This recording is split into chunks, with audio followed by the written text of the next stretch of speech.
Assalamualaikum warahmatullahi wabarakatuh. Nama saya Afan Noval Kans dari MI Thoriqul Huda.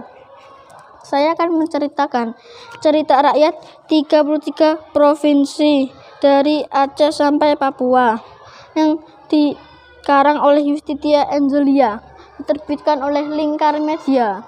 Selamat menyaksikan. Kebo Iwa dari Provinsi Bali. Kebo Iwa adalah seorang raksasa yang bertubuh besar. Tubuhnya gendut dan doyan makan. Ia suka membantu penduduk desa membuat rumah, mengangkat batu besar, dan membuat sumur. Ia tidak meminta imbalan apa-apa. Hanya saja penduduk desa harus menyediakan makanan yang cukup untuknya. Jika sampai 2 hari Kebo Iwa tidak makan, maka ia akan marah. Jika marah, ia akan mengamuk dan merusak apa saja yang di depannya. Hingga tibalah musim kemarau.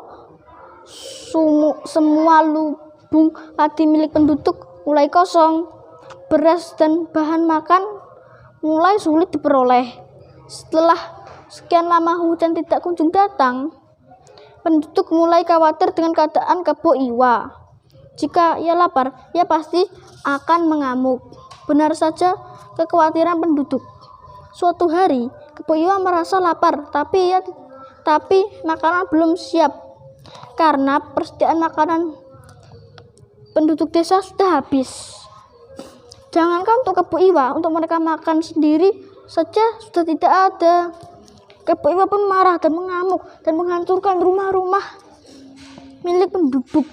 Pura sebagai tempat ibadat juga tidak luput dari amukan Kebo Iwa. Penduduk melarikan diri ke desa tetangga. Tapi Kebo Iwa terus mengejar sambil berteriak, "Mana makanan untukku? Atau kalian lebih suka aku hancurkan?" Kebo Iwa pun semakin ganas. Mereka mengatur siasat untuk membunuh Kebo Iwa. Mereka mengajak berdamai Kebo Iwa dengan segala macam cara. Akhirnya mereka bisa mengumpulkan makanan yang banyak lalu mendekati Kebo Iwa. Pada saat itu, Kebo Iwa baru saja menyantap kerbau. Ia kenyangan dan berbaring di atas rumput. "Hai Kebo Iwa," tegur kepala desa. "Ada apa? Mau apa kalian mendekatiku?" tanya Kebo Iwa dengan curiga. "Sebenarnya kami masih membutuhkan tenagamu. Rumah-rumah dan pura banyak yang kau hancurkan. Bagaimana kalau kau membantu kami membangun kembali? Kami akan menyediakan makanan yang banyak untukmu, sehingga kau tidak kelaparan lagi," kata kepala desa. "Makanan? Kalian akan menyediakan makanan untukku? Aku setuju, aku akan membantu kalian. Tapi kau juga harus membantu kami membuat sumur besar, karena kebutuhan air penduduk semakin meningkat." Kebo Iwa senang, tidak curiga sama sekali. Keesokan harinya, Kebo Iwa mulai bekerja. "Mengapa kalian mengumpulkan batu kabur begitu banyak?" tanya Kebo Iwa.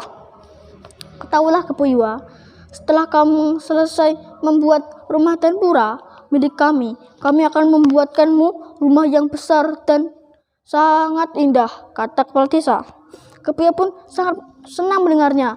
Dalam beberapa hari, rumah-rumah dan pura penduduk selesai dikerjakan. Pekerjaan hanya tinggal menggali sumur besar. Pekerjaan ini memakan waktu cukup lama dan memerlukan lebih banyak tenaga. Menggali tanah sampai dalam. Semakin hari lubang yang dibuat semakin dalam. Tubuh Kebo Iwa pun semakin turun ke bawah. Tumpukan tanah bekas galiannya berada di mulut lubang pun semakin menggunung. Karena kelelahan, Kebo Iwa berhenti untuk istirahat dan makan. Ia makan sangat banyak. Para penduduk segera berkumpul di tempat lubang sumur tersebut. Mereka melihat Kebo Iwa sedang tertidur pulas di dalamnya. Pada saat itu, kepala desa memimpin warganya untuk melemparkan batu kapur yang sudah mereka siapkan sebelumnya ke dalam sumur. Karena tidur lelap, Kebo Iwa belum tidak menyadari dirinya dalam bahaya. Ketika air di dalam sumur sudah bercampur dengan kapur, meluap dan menyumbat hidung Kebo Iwa. Barulah raksasa itu tersadar. Meskipun memiliki badan sangat besar dan tenaga yang sangat kuat,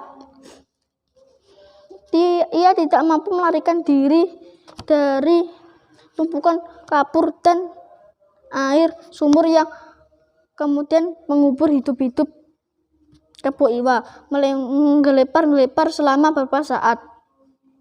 Gerakan menimbulkan gempa sesaat, tapi kemudian reda dan diam. Kiranya Kebo Iwa telah tewas terkubur di dalam sumur. Sementara itu air sumur semakin lama semakin meluap. Air sumur itu membanjiri desa dan membentuk danau. Danau itu kini dikenali dengan nama Danau Batur.